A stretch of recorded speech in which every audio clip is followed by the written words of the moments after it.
Hello everybody, and welcome to my channel as always. Thought I'd give some unedited thoughts today about the 50th anniversary release of Stanley Kubrick's 2001 A Space Odyssey, seeing the unrestored 70mm edition in the theater, and the upcoming 4K UHD and remastered Blu Ray editions of this.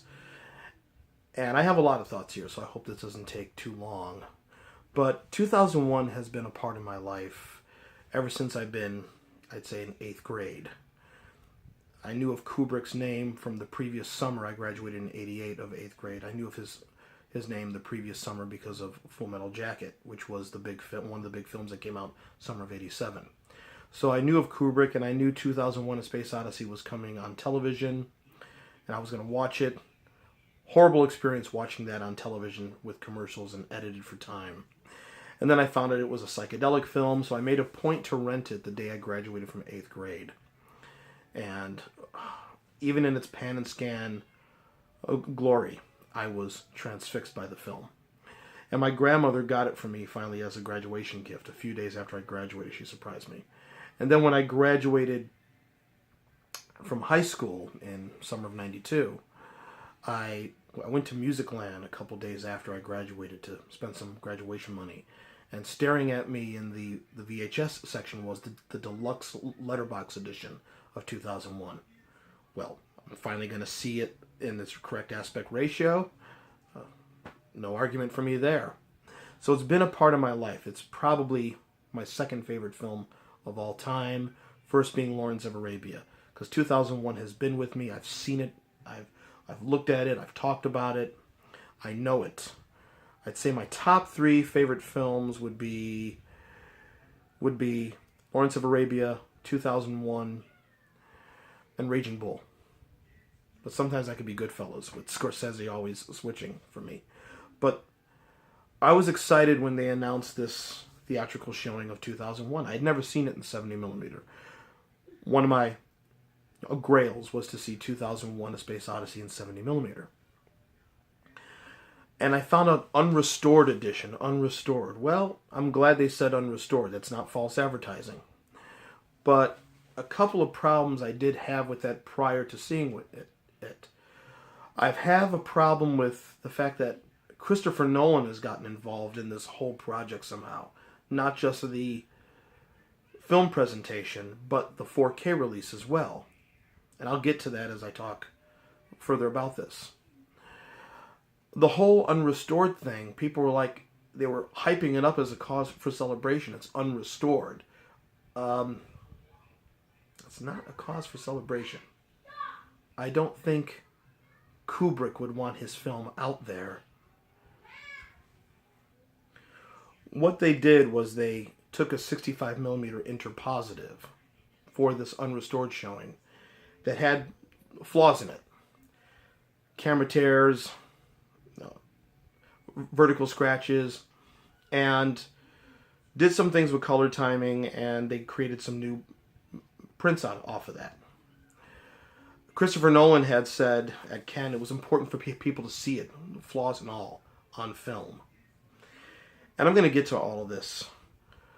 But it was exciting seeing it in 70mm. I had never seen it that way, and it was just breathtaking. Despite the flaws, the power was there. There was no issue with the color. The whites were still white. The black levels were kind of raised. I expected that because of the flaws in the interpositive that they scanned it from. Whatever flaws that were there, like camera tears, were there because the flaws were in the original source material. And they didn't correct them. Now comes this October 30th, they are releasing a 50th anniversary edition of 2001 A Space Odyssey on Blu Ray and UHD 4K Blu Ray. The Blu Ray is going to be the 4K remaster, and the UHD 4K Blu Ray is obviously the same thing. And Christopher Nolan's involved in this too. There's a number of issues that I have here with Christopher Nolan's involvement. First off, let me just say, Christopher Nolan is one of my favorite filmmakers of today. I mean, look, if I could show you right here, this is all of Christopher Nolan's films. The Following, Memento, Insomnia, Batman Begins, all of them up to Dunkirk. I'm a big Christopher Nolan fan. I think he does have a Kubrickian quality in the fact that he is responsible for the way his films are exhibited theatrically, the way his films are promoted, the way the transfers happen on Blu Ray, and just the overall presentation, the advertising, the way the trailers are cut. He's very hands-on. Kubrick was just the same way. But Nolan isn't Kubrick. So how Christopher Nolan and his cinematographer are involved in consulting on this thing, I have no idea. And in a Variety interview, Christopher Nolan had stated that his involvement is like Scorsese and Spielberg's involvement on the 1989 restoration of Lawrence of Arabia. Robert Harris was the one who restored that. Scorsese and Spielberg were not in the laboratory unspooling camera negative and checking the color timing, checking the tears, everything like that. And David Lean, the director, was still alive, and David Lean worked with Robert Harris in the whole thing. Scorsese and Spielberg's involvement on it was basically getting in touch with the new head of Columbia Pictures, Dawn Steele, because there was a regime change at the time, and making sure Dawn Steele didn't let the project die, which, based on their urging, she didn't let the project die. That was their involvement. Whereas Christopher Nolan, I've seen pictures of this, he's unspooling camera negative, he's checking with the viewfinder and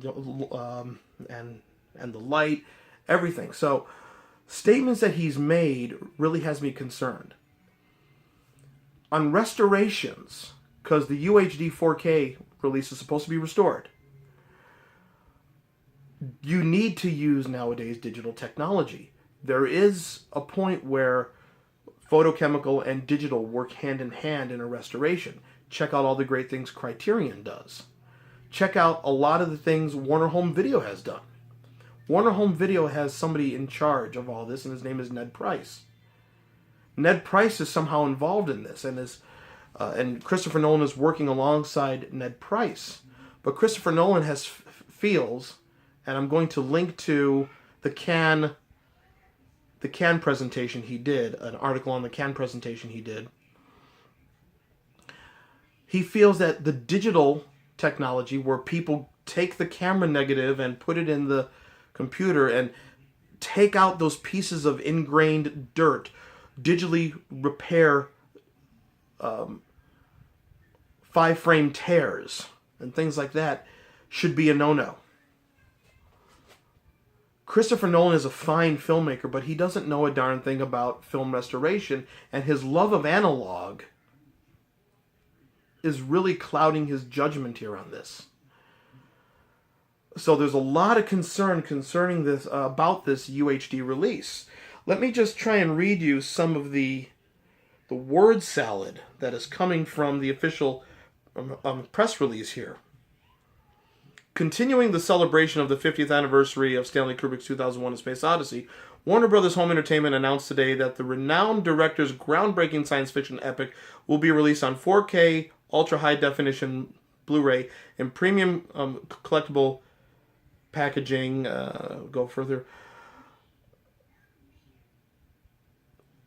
Following the debut of an, quote, unrestored 70mm print, the film playing throughout the summer at select theaters was triumphant. Okay. For the first time since the original release, the new 70mm prints were struck from pristine printing elements made from the original camera negative. Kind of doublespeak there, but pristine printing elements. It was a 65mm interpositive. It wasn't pristine, by the way. Christopher Nolan worked closely with the team at Warner Bros. Pictures through the mastering process. Building on the work done for the new 70mm prints, the 4K UHD with HDR presentation, high dynamic range, was mastered from the 65mm original camera negative. Okay, so first you're saying building on the work done for the new 70mm prints, which were done from an interpositive, you're now saying this was done from the original camera negative. There's a lot of word salad doublespeak here that concerns me, and a lot of other people. If you go to the thread on hometheaterforum.com about this. What is Christopher Nolan doing? Why is his involvement in this thing important? Some of the trailers already for the 4K restoration show color changes. Now, I'm not the kind of person to throw around the word teal when it comes to color on Blu-rays. I think the word teal is becoming like the word compression when it comes to CD and remastering. It gets thrown around a lot and not too many people know what they're talking about. But if by the trailers that I'm seeing on YouTube from Warner Brothers for the 4K release are to be taken for what they are, there's massive color changes. Christopher Nolan's films use a lot of teal color, okay? The whites in 2001: A Space Odyssey are supposed to be white. Not off-white, not beige, not dirty white or whatever. They're supposed to be white. And the black levels are supposed to be black. Very simple. The black levels are not supposed to be raised. They're not supposed to be crushed. They're supposed to be black. Just so you can see the twinkling stars and the planets. Is Christopher Nolan retiming this thing to suit himself? And another thing, I heard another interview with Leon Vitali, who was one of Kubrick's assistants, who said that he's been color timing 2001: A Space Odyssey. Well, not according to Warner Brothers. It's Christopher Nolan and his cinematographer. If Christopher Nolan is making any changes to this thing to suit himself and his love of analog, I don't think I'll support a Christopher Nolan film again. Now, I'm not trying to be down on Christopher Nolan here, but he's the one at the forefront. He's the one who appears to be overseeing this thing.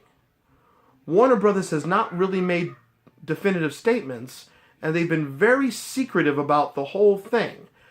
Different parties are saying different things, and Christopher Nolan downing digital work when it comes to a restoration is wrong.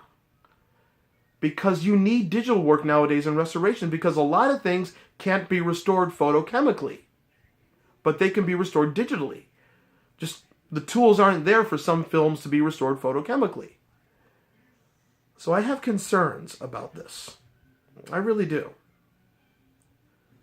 What are some of your thoughts? I'd like to know. And until we meet again.